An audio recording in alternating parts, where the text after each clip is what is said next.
La France a été elle-même attaquée lorsqu'elle cherchait des soutiens.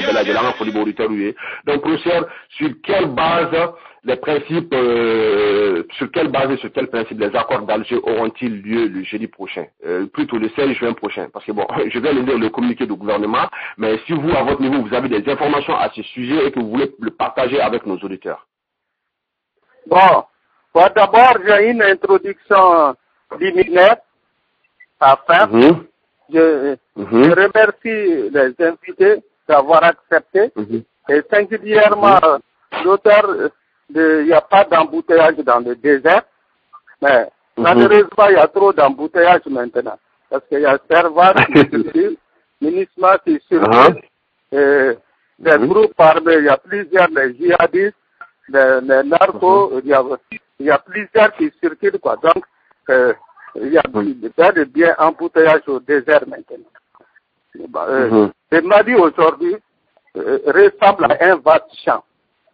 On espère sur une bonne récolte sans couper au préalable les mauvaises herbes, sans lutter contre les oiseaux prédateurs et les criquets. En plus, ces champs foisonnent des serpents, au point de ne plus savoir où mettre les pieds. Après chaque révolution dans le pays, nous faisons le plein du réservoir de la même vieille voiture, ayant procédé à de toutes petites retouches sur la carrosserie, en gardant toujours l'espoir que cette carcasse ira loin et qu'elle pourra rattraper les autres, voire décrocher le rallye Paris-Dakar. Certes, la carcasse brille un peu, mais nous oublions que le moteur est pourri. Voilà pourquoi tous les 20 ans, plus que sur chaque 20 km, la bagnole tombe en panne très grave. Les hommes politiques que nous voyons toujours sur scène sont tous des mécaniciens. Ces derniers gagnent toujours gros en faisant semblant de la réparer. Ainsi donc, ils ne souhaitent jamais une nouvelle voiture sur la piste.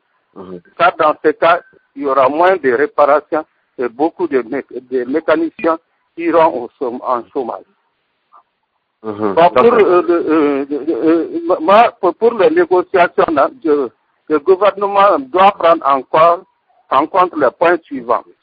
L'intégrité territoriale du Mali et le respect de sa laïcité ne sont pas négociables. La souveraineté du gouvernement du Mali sur les questions relatives à la sécurité et à la défense nationale interne et externe, à la justice et aux relations internationales, y compris celles liées à l'économie. Toute concession qui est accordée à une région doit céder à toutes les autres régions du Mali. L'adoption par l'Assemblée nationale peut être aux 2 tiers de tout accord définitif avant sa signature et sa promulgation. Cher professeur, excusez-moi si je vous comprends bien, donc ça veut dire que lorsqu'il y aura un accord, avant sa signature, vous proposez que à l'Assemblée nationale là, et que cela soit voté aux 2 tiers. Oui, aux 2 tiers, voilà. Au moins aux 2 tiers. Ça engage toute la nation. 5. Aller en négociation en étant prêt à assumer les conséquences de l'éventualité de l'échec de ces négociations. Entre autres, une longue période de troubles, à l'image de celle de l'Angola, mais certainement gérée par le Mali avec un bon plan à moyen terme, à condition cependant que nous ayons des leaders sérieux.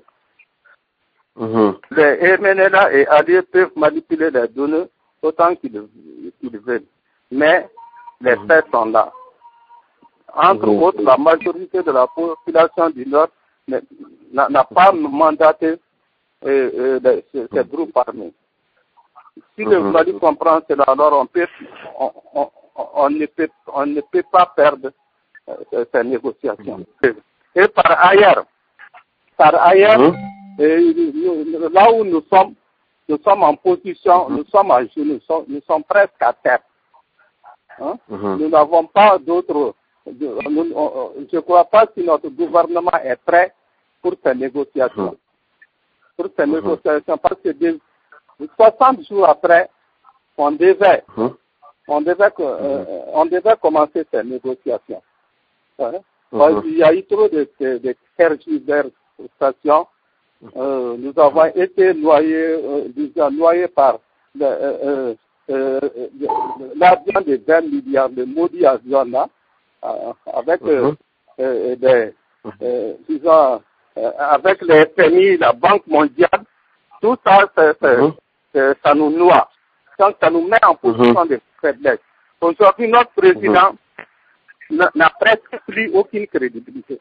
Mais cher professeur, vous pensez que le différent qui existe entre le Mali et les institutions de Bretton Woods, c'est ce qui met le Mali en position de faiblesse, ou bien c'est le fait que le Mali, l'armée malienne a fait une offensive, il y a l'armée malienne, il y a l'armée disons, la faillite de l'armée, ça c'est sûr. Il y a l'armée malienne et puis ces malversations, ça constitue un chantage de la part de nos partenaires pour nous imposer des choses. Et malheureusement, c'est ce que nos frères Bienvenida doivent comprendre. Nous sommes tous des Maliens. Nous allons tous sortir perdants de ces négociations-là, si on ne fait pas attention. Vers la fin, les autochtones qui sont au nord seront considérés comme les Indiens. Les Indiens aux États-Unis d'Amérique. On va nous parquer les autres.